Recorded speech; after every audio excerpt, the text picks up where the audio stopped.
Do you know what it's like to be an Amish person? You'll find out coming up next, right here on The Right Stuff.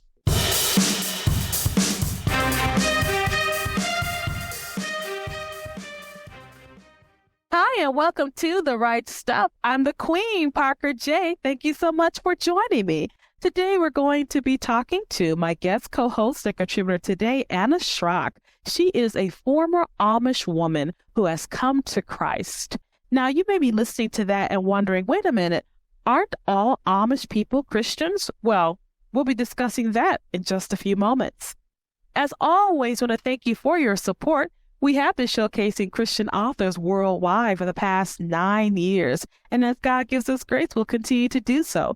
To find out how you can help out, simply go to patreon.com/rightstuff and see what you can do. And as always, we covet your prayers.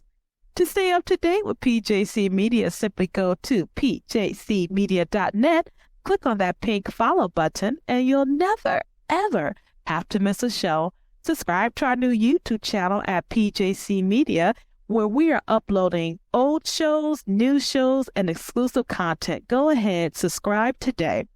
Lastly, I want to thank you all for your support of my newest release, A Chance with Zhao Xin. It is part of the Last Chance Bride series, which is taking place 15 years after the events in the Blizzard Bride series. So your response has been absolutely phenomenal. So if you haven't had a chance to pick up your copy of A Chance with Zhao Xin, available exclusively on Amazon.com. And so without further ado, I'm going to bring on board my guest today. Anna, how you doing? I'm doing great. Thank you. And thank you so much for taking time out of your busy schedule to be here with me today. I'm so excited to talk to you. My pleasure. Now, I got to let our listeners know how Anna and I connected. I was looking up information about Amish people and I came across her blog. Her blog had a lot of interesting information about being Amish, Amish recipes, Amish customs, Amish way of life, and so many things. But she says she left being Amish. I had no idea what that meant, and I wanted to get some more insight. Most people, when they see Christian fiction, they see a slew of Amish fiction. And I wonder, do people really think Christian fiction solely is Amish fiction? And so we're going to be talking about that with Anna today. But before I do that, Anna, go ahead and tell our listeners about yourself. Okay. I grew up in Lancaster County with the New Order Amish. There's a lot of difference in Amish groups, as some of you may be aware. But the New Order Amish are some of the most progressive Amish. And they do have some different beliefs than other Amish people. So yeah, I grew up Amish and I was with the Amish until I was, I think it was 22 years old, somewhere around there. I finally left. I wanted to leave for years before that, but we were not of age until we were 21. So I couldn't keep most of my money and it was just different reasons. I couldn't really leave before then. I finally left, but then I joined the Mennonites. So I didn't really leave the culture per se. I just could drive a car. Yeah, so I got married at 25 to a guy that was kind of what you would call Mennonite Pentecostal. So I've had some interesting different religious backgrounds there. And today I am living in Missouri. We have 4 kids. My husband and I have been living in Missouri since we got married. And we are kind of a non-denominational, but Pentecostal in belief. So the Lord has brought me on quite a journey. It's been interesting. I love the fact that you mentioned about Mennonite, New World Amish, progressive, you could drive a car. These are all things that pop in my head going, oh my gosh, I thought Amish people only drove buggies. Right. And what do you mean? They don't use electricity. They like to run around at night. And there's all these weird, crazy ideas about Amish people. Right. What I want to do is use this discussion to, first of all, dispel some of the myths about Amish people. And what I would like to ask you is, when you were growing up Amish, you were pretty much encapsulated within the culture, correct? Yeah, I'd say so. So being encapsulated in that culture, you sort of had like this idea, we are the right people and everyone else out there is wrong. When you came out of that bubble, and you start to intermingle with different people from different walks of life, was that a concept that really was destroyed by meeting other people? Well, there's so much difference in Amish people. And so in our church, we weren't as much to where, I mean, I knew there was other Christians in the world. Like I knew we were not the only ones going to heaven. Now, we did think pretty much that we were the ones that interpreted the Bible correctly. And like the head covering. The head covering is a huge issue with the Amish and Mennonites. And almost with a lot of them, you're almost not saved if you don't wear it. But we had a discussion in Sunday school one time.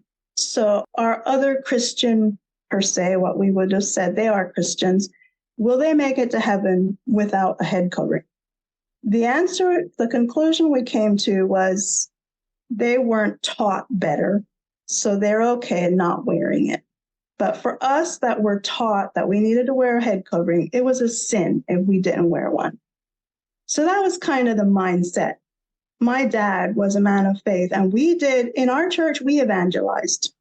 The New Order Amish are more evangelistic. Now, we don't necessarily try to get people to come to our church, but we did want to see people saved. So, for instance, we would go to New York City and have a service at Bowery Mission like once a year. Our youth group went up, and my dad was friends with some of the men that ran the place, and they even came out to our farm and visited us. So we knew there was other Christians, and we intermingled some. Like we weren't totally sheltered, but it was still, we thought we felt like we had more light from the Bible. I don't know. It's kind of just really steeped in a lot of religion. Do you think that a lot of the Amish beliefs for those who are more sheltered are steeped in doing things to get to God, yes, as opposed to, okay, go ahead and expand on that for me, please. Okay, so like the New Order Amish and a lot of the ones that are stricter, like personally, I feel like the stricter the Amish are, the more darkness there is. Okay. And so like the Amish that I'm around here in Missouri, I didn't even know back when I was growing up Amish that this kind of Amish existed. Like they don't even have indoor plumbing. They use outhouses. They're like really strict. And they don't look happy. There's a lot of darkness there. And personally, I know I'm not the judge, but most of the Amish people that are really strict are not saved. Okay. They believe in salvation by works. That's what they're taught. Now, the interesting thing is they do believe in Jesus. They believe he was the Son of God and that he came to die for our sins. But having that belief, they still think that it's their works is what's going to get them to heaven. So it's kind of a conflicting message there. It's almost like I believe what Jesus did for me, but it wasn't enough. Basically, that's kind of how they look at it. Now, they probably wouldn't admit that, but it's the way it is. The New Order Amish, I will say, a lot of them, I personally believe, are saved. Because the New Order Amish teach more, and this is one difference in the Amish and the Mennonites. The Amish would teach more salvation by works, and the Mennonites teach more salvation by grace. Now, there is still a lot of emphasis on works. And that's what I grew up. The New Order Amish teach more salvation by grace, but also you still have to do all these good works. When their concept of good works, how is that evaluated by God according to their belief system? Basically, they would look at things in the Bible like commandments, like obey, like they would look at scriptures where it says to obey my commandments. Okay. And they would attempt to obey every commandment. Like after we left the Mennonites, my husband had one of his cousins write him and was like, well, if you don't obey all these commandments, you can't make it to heaven.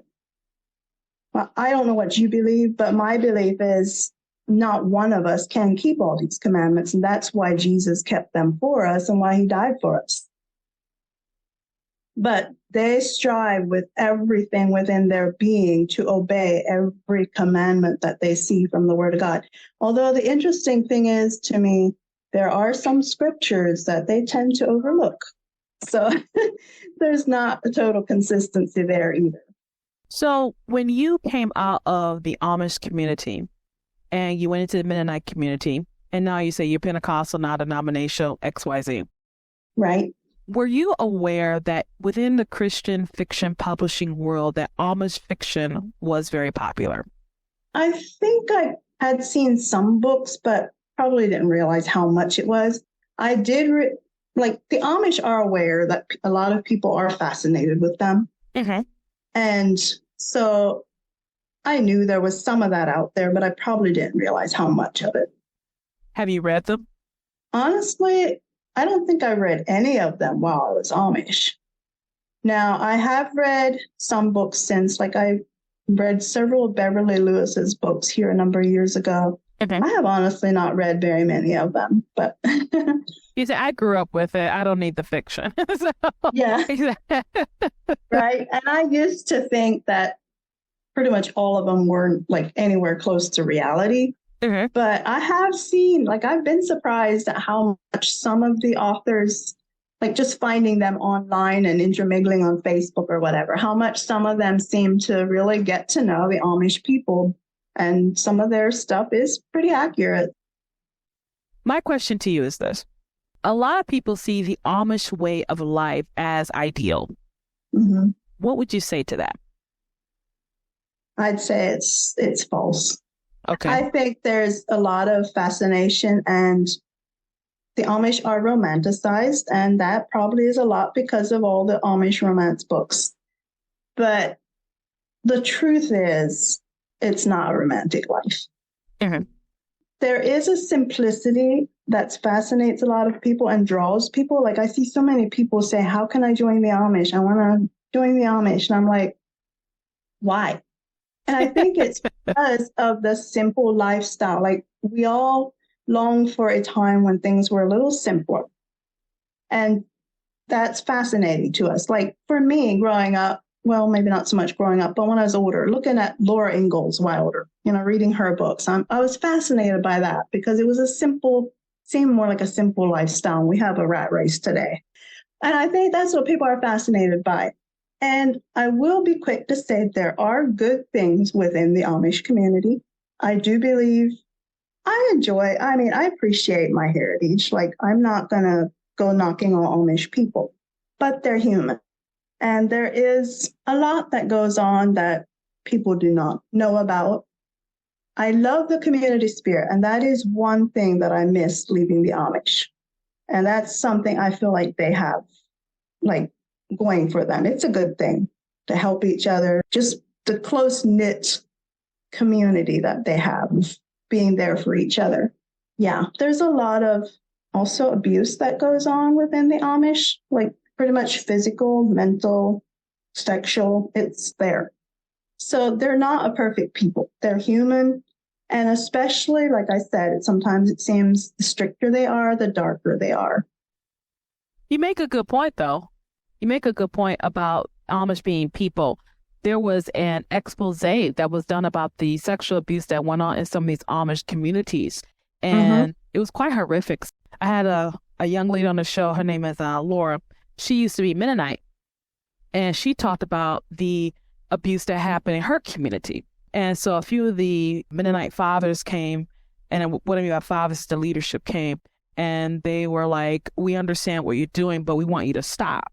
And she said, no, right? She said, no, I'm not going to stop, because she started to get all these communication from these girls who were being hurt by the Mennonite community in that. Then the Amish expose came, I want to say in 2020 is when it came. I think it was at Cosmopolitan. I can't remember what magazine. It was a huge deal right then. And I'm glad that people are speaking more about it, because it lets the Amish community know that, hey, you don't have to suffer in silence. So I'm really glad that you're peeling back the veil on the community. There's nothing wrong with critiquing the community. People do need to know, hey, this stuff goes on. They're people. They need help.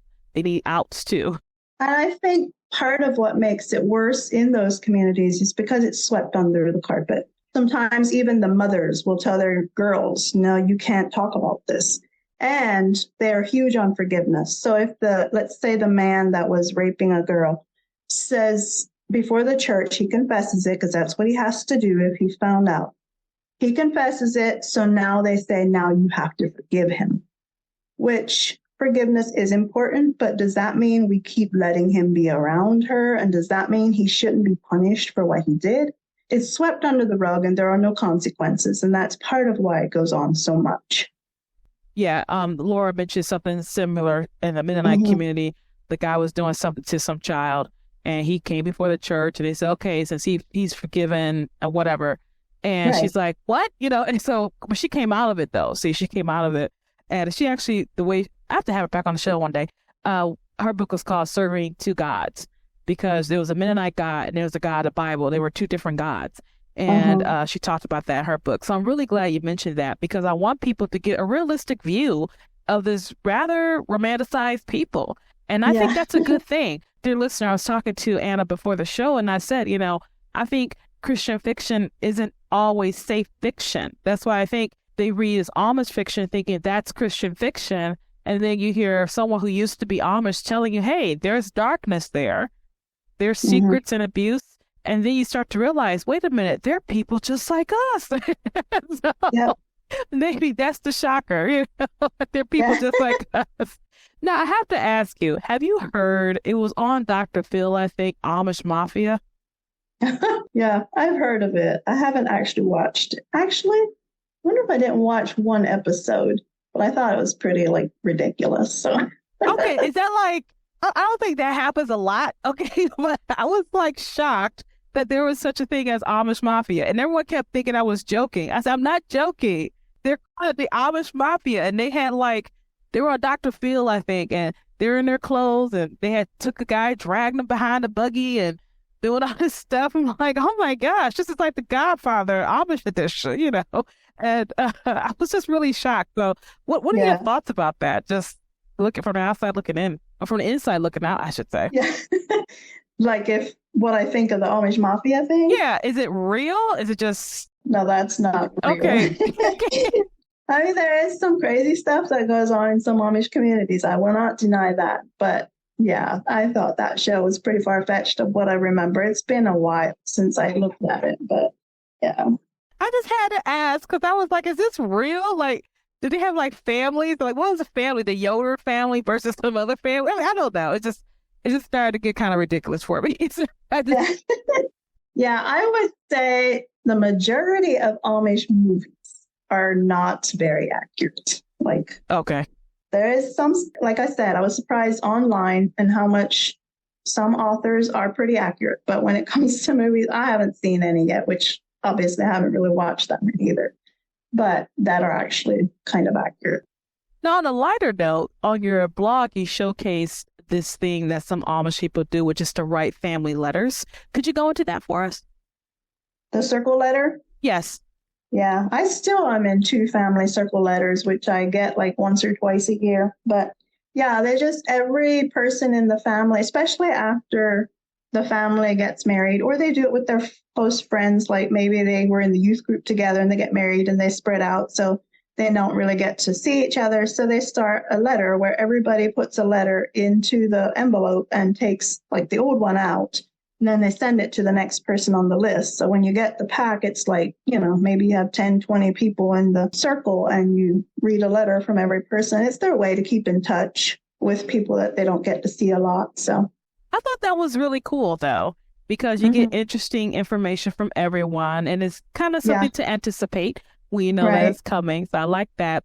So what made you start your blog? Interesting question. My sister-in-law, actually, she never grew up Amish. Her mom was Amish, but she has a blog. She did more ranch cooking and stuff. She lived on a ranch out west. Okay. And she enjoyed her blog. She did it for years just as kind of a hobby, but she was like, you should start a blog about the Amish. And she's like, once in a while, she would post Amish recipes because her mom grew up Amish.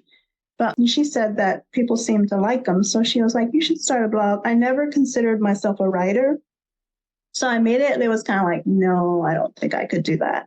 But then I thought of it, and she told me she was making some money with it. And I was like, well, maybe I should give it a try. And I'm one of those people that I'm either going to do something all the way or not at all. So I decided to go for it. And I've been enjoying it. I was kind of surprised, even with the writing, how much I've been enjoying it. And dear listener, when you go to her blog, and it'll be in the show notes here, she's going to show you different recipes. She's got a couple of photographs because the Amish people don't really take photographs, but there have been people who have taken photographs of the Amish. She talks about her own story. She talks about the dresses, the hats, the capes, not the capes, the caps, just different things, what church was like, weddings were like, all of that. She tells you about it in her blog here. So I devoured her blog, and I know you're going to enjoy it, dear listener. So make sure you go ahead and visit her blog. And what is your blog name, Anna? It's amish-heritage.org. One thing I love that you said, I am proud of my Amish heritage. You don't look down on it. It's part of who you are. It made you who you are. Right. You may not be Amish anymore, but you still probably have a lot of it that still influences your life today. Like, what are some of the things that you do now that is still influenced by being Amish? Well, probably for me, definitely one is a hard worker. My kids will tell you I'm kind of a workaholic. Like, I grew up like that. We grew up on a farm and we were always busy, and it's my family. It's like everybody enjoys working. And like, I still like to garden, and I do some canning. I don't do anywhere close to what I did growing up. But yeah, there's definitely some things like that are still influenced in my life now. There's been quite a process of the Lord taking the religion out of me, because I was definitely steeped in religion, and that was something that takes some time to get out of you. But yeah, it's been an interesting journey that the Lord has taken me on. I have to ask you about Rumspringa. Is that how you say it? Right. Rumspringa. Rumspringa. Tell me a little bit about that. Actually, that is not something I participated in because our church did not practice Rumspringa. Okay. I have some of that on my blog. My parents left the old order Amish because of some of those issues. They didn't want their kids doing the Rumspringa. Now, the Rumspringa is basically, after you turn 16, you join the youth group, and most Amish families, they want their kids to grow up in church. They want them to grow up, living a good life. They really don't want them to go Rumspringa, but it is something they have allowed before they're members of the church to go out and just get a taste of the world, basically. Like, a lot of the young men especially get a car. They drive cars. They wear store-bought clothing. They go out party late at night. A lot of them are into drinking and drugs and the whole thing. Then the thing that often brings them back is the community. They appreciate their family and their values, and you cannot get married to an Amish girl unless you're a member. And so to become a member, you have to give that up. So basically, the Rumspringa, some of them, it would be from 16 to 20, maybe for about 4 years. Some of them it's longer, some of them it's shorter. It just depends. And not all the Amish youth do that either. Like, some of them just stay and have their little youth group singing, whatever. Yeah, it's basically allowing them to get a taste of the world before they decide to settle down and join the church and be Amish. I always want to know, because I kind of had an idea, then I kind of didn't. So I'm really glad that you clarified that for me. Now, Anna, I just want to thank you so much for taking time to be with me on the show, to just give us a view of what it was like growing up Amish, what some of the misconceptions have been, what some of the things are, and just your own faith walk. And Anna does a wonderful job detailing her story into faith. You can go to her website, her blog, amish-heritage.org. You can go there and view her website. She has recipes on there, beautiful stories, photographs, stuff like that.